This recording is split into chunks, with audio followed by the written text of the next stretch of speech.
পাকা আম ফুরিয়ে যাবার আগে এমন একটি আমের মিষ্টি লাড্ডু তৈরি করে নিতে পারো। হ্যালো এভরিওয়ান, আসসালামু আলাইকুম, welcome back to my channel Shabnam daily blog. আশা করছি আমার সকল বন্ধুরা আল্লাহর রহমতে ভালো আছো, সুস্থ আছো। আলহামদুলিল্লাহ আমিও ভালো আছি। একদম ইউনিক এবং টেস্টি একটি রেসিপি নিয়ে চলে আসছি তোমাদের মাঝে। তো রেসিপিটি করার জন্য বন্ধুরা এখানে নিয়েছি হচ্ছে আমি আমের পিউরি, সঙ্গে নিয়েছি সুজি, আর নিয়েছি খাঁটি দুধের ছানা। তো অনেক সময় দেখা যায় দুধ জাল করতে গেলে কিন্তু দুধটা জমে যায়। সেই দুধটা দিয়ে যদি তোমরা ছানা তৈরি করে এমন একটি রেসিপি তৈরি করো, তাহলে দেখবে পরিবারের সবার মন জয় করে নেবে, অনেক বেশি মজার। তো আশা করছি পুরো ভিডিওটি জুড়ে থাকবে এবং সবার কাছে অনেক বেশি ভালো লাগবে। তো প্রথমেই আমি সুজির ভিতরে সামান্য একটু পানি দিয়ে 2 মিনিটের জন্য সুজিটাকে ভিজিয়ে রাখবো, এতে করে সুজিটা ফুলে সফট হয়ে যাবে।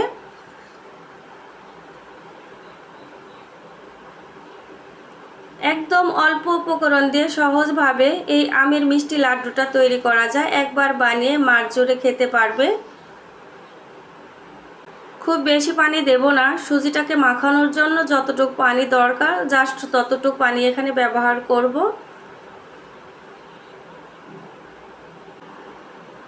সুজিটা সফট হতে খুব বেশি সময় লাগবে না, 2-3 মিনিটের মতো এভাবে মেখে রাখলেই হয়ে যাবে।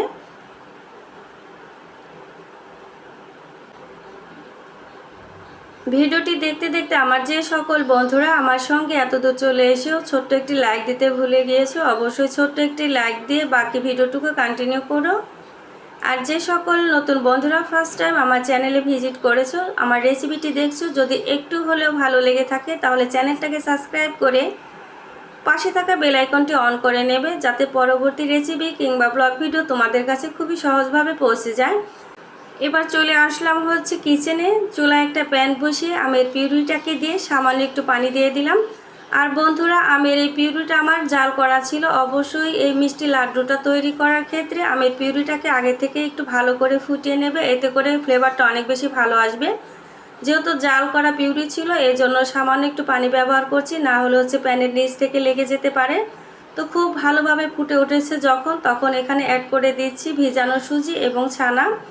এবার মিডিয়াম আঁচে উল্টে পাল্টে খুব ভালো করে নেড়ে চেড়ে রান্না করতে থাকবো। অবশ্যই বন্ধুরা অনবরত নাড়তে হবে, না হলে তলা থেকে লেগে যেতে পারে, লাড্ডুটা খেতে একদমই ভালো লাগবে না।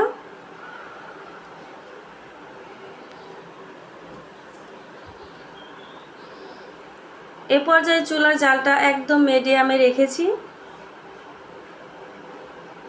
আর আমি যে আমের পিউরিটা ব্যবহার করেছি অনেক মিষ্টি ছিল, এজন্য চিনির পরিমাণটা আমি অল্প করে দিলাম। যেহেতু মিষ্টি লাড্ডু এটা, অবশ্যই মিষ্টিটা বেশি হলে ভালো লাগবে। তোমাদের আমের মিষ্টি অনুযায়ী এখানে তোমরা চিনিটা অ্যাড করে দেবে। তো এবার ভালো করে নেড়ে চেড়ে একদম ঘন করে একটা ডো তৈরি করে নেব। এই যে রান্না করতে করতে অনেকটা আঠালো ভাব চলে আসছে, আরও কিছুটা সময় এভাবে নেড়ে চেড়ে রান্না করে নেব। একটু সময় নিয়ে ধীরে ধীরেই এটাকে একটা ডো তৈরি করে নিতে হবে, না হলে ছানার যে একটা কাঁচা গন্ধ থাকে সেটা কিন্তু থেকে যাবে। এ পর্যায়ে আমার ডো একদম রেডি হয়ে গিয়েছে। এবার একটা স্টিলের থালাতে তুলে নিচ্ছি। এর থেকে যদি বেশি ঘন করতে চাও বন্ধুরা, সেক্ষেত্রে লাড্ডুটা অনেক বেশি শক্ত হবে, খেতে ভালো লাগবে না।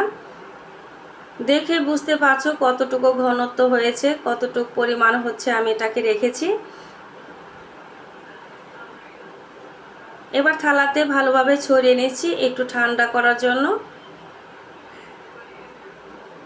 তবে একেবারে ঠান্ডা করা যাবে না, হালকা একটু গরম থাকা অবস্থায় এটাকে মিষ্টিটা বানিয়ে নিতে হবে। এজন্য হাতে সামান্য একটু সরিষার তেল মেখে বড় বড় করে আমি লাড্ডু বানিয়ে নেব।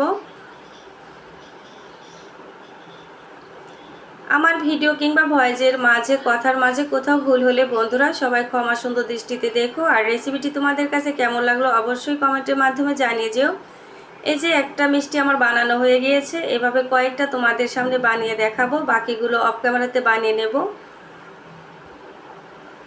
যেহেতু মিষ্টি লাড্ডু এর জন্যই সাইজ আমি একটু বড় বড় করে বানাচ্ছি, তোমরা তোমাদের পছন্দ অনুযায়ী বানিয়ে নিতে পারো।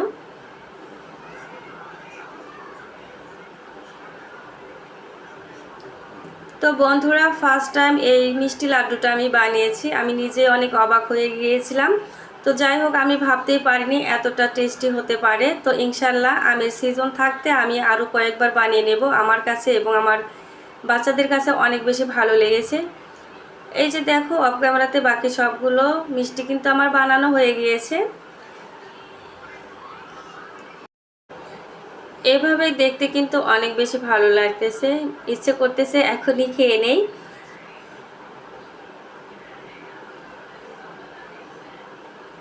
এবার হচ্ছে আমি নিয়ে নিলাম নারকেল পাউডার। তোমরা এখানে নারকেল পাউডারের পরিবর্তে গুঁড়ো দুধটাও ব্যবহার করতে পারো। এবার খুব ভালো করে হালকা করে চেপে চেপে এগুলোকে কুট করে নেব।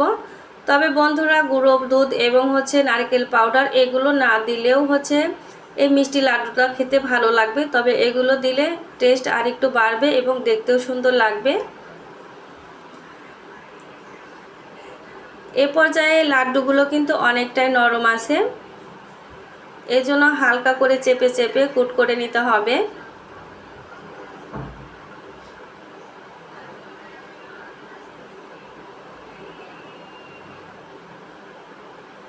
আমি আমার সকল বন্ধুদের কাছে অনুরোধ করব, সবাই ফুল ওয়াচ করে ভিডিওটি যেন দেখে। অনেক সময় দেখা যায় আমার অনেক বন্ধুরাই স্কিপ করে করে ভিডিও দেখে, এরকম করো না। যদি ভালো লাগে সম্পূর্ণ ভিডিওটি দেখবে, না হলে দেখো না। এরকম অর্ধেক অর্ধেক করে টেনে টেনে কেউ ভিডিও দেখবে না। কারণ হচ্ছে একটা ভিডিও যখন তোমাদের মাঝে আপলোড করি, এর পিছনে কিন্তু অনেক পরিশ্রম করতে হয়। আর যে সকল বন্ধুরা একেবারে নতুন আছো, বরাবরের মতো আজকে বলছি, অবশ্যই তোমরা কমেন্ট রেখে যেও, আমি যেন তোমাদের কমেন্ট ধরে তোমাদের পরিবারে পৌঁছে যেতে পারি এবং ভালোবাসা দিতে পারি। তো এক এক করে সবগুলো লাড্ডুকে কুট করে নিচ্ছি।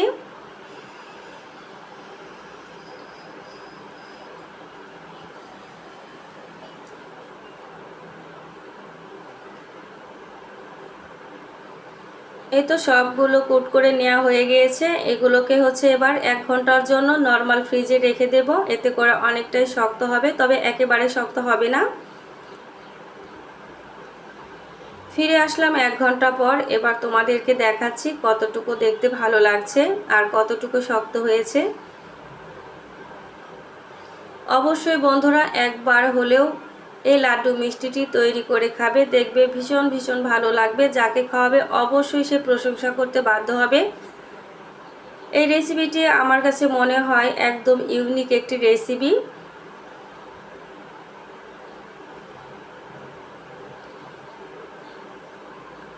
বাচ্চাদের কাছেও অনেক বেশি পছন্দ হবে, ছোট থেকে বড় সবার কাছে ভালো লাগবে।